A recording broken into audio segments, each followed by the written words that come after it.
नमस्कार, मैं हूं अविनाश और आप देख रहे हैं अनकट। कोरोना हर रोज नए नए रिकॉर्ड बना रहा है। हर बीतते दिन के साथ इसकी रफ्तार पहले के मुकाबले तेज होती जा रही है और हर बीतते दिन के साथ हम और ज्यादा लापरवाह। नतीजा, हर दिन 1 लाख से ज्यादा नए संक्रमित मरीज और सैकड़े लोगों की मौत।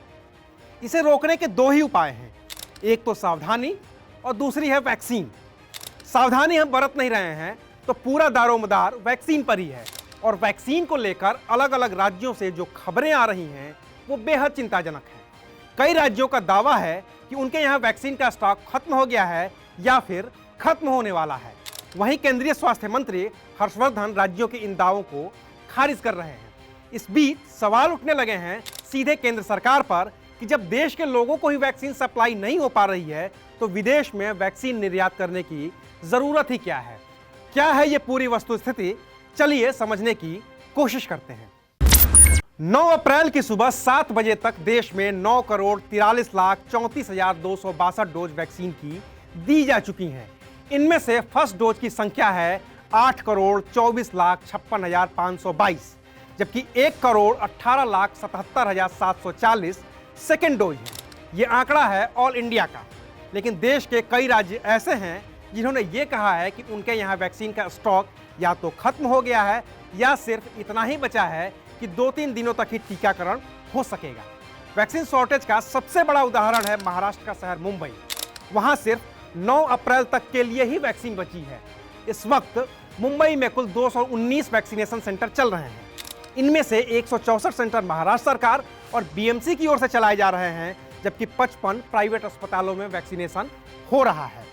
बीएमसी ने यह दावा किया है कि उनके पास 9 अप्रैल तक के लिए ही वैक्सीन की डोज है। कोवैक्सीन का भी प्रॉब्लम है, कोविशील्ड का भी प्रॉब्लम है। कोवैक्सीन तो 1,76,000 कल था, अभी कितना है पता नहीं। तो कभी तो है 2-3 दिन में सेकेंड राउंड वाले को भी देना मुश्किल हो जाएगा। इसके अलावा आंध्र प्रदेश और बिहार ऐसे राज्य हैं जहां सिर्फ 2 दिनों का ही स्टॉक है। ओडिशा, उत्तर प्रदेश, उत्तराखंड और मध्य प्रदेश में भी 4 दिन से ज्यादा का स्टॉक फिलहाल नहीं बचा है। हमारे पास फिलहाल सिर्फ 5.34 लाख है। हमारा पर डे हम टीकाकरण करते हैं 2.5। इसी हिसाब से अगला 2 दिन ये चलेगा। झारखंड में भी कमोबेश ऐसी ही स्थिति है। अभी तक हमारे पास जो है कुछ उपलब्ध है, लेकिन कहीं कहीं पर शॉर्टेज हुई है, जिसको लेके मैंने बीते हुए 1 दिन पहले ही आदरणीय केंद्रीय स्वास्थ्य मंत्री जी से बातचीत भी की है और संभवतः आज मिलने की संभावना है। अगले 1 से 2 दिन तक का स्टॉक है, वो बहुत ही मिनिमम है। दिल्ली में भी सिर्फ 4-5 दिनों तक का ही स्टॉक बचा है। दिल्ली की ओर से केंद्र सरकार से और ज्यादा वैक्सीन के डोज की मांग की गई है।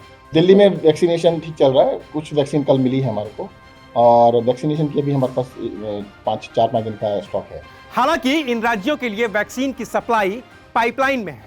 अगर पूरे देश के औसत की बात करें तो देश में 6 दिनों से भी कम का कोविड वैक्सीन का स्टॉक बचा है और वैक्सीन की सप्लाई पाइपलाइन में है, जिसके लिए करीब 12 दिन लगेंगे। वहीं वैक्सीन की शॉर्टेज को केंद्रीय स्वास्थ्य मंत्री हर्षवर्धन सिरे से खारिज कर रहे हैं।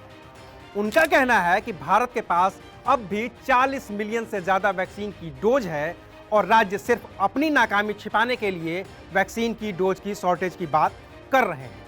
लेकिन एक और तथ्य है, अभी तक भारत ने दुनिया के 85 देशों को करीब 6,45,12,000 वैक्सीन की डोज सप्लाई की है।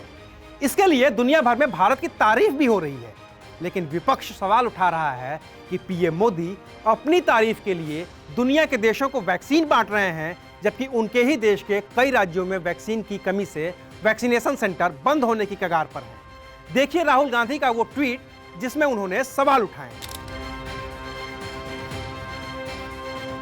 बाकी तो वैक्सीन भी कोरोना से 100% सुरक्षा नहीं दे सकती है और ये बात खुद वैक्सीन बनाने वाली दोनों ही कंपनियों यानी कि सीरम इंस्टीट्यूट ऑफ इंडिया और भारत बायोटेक ने भी कबूल की है।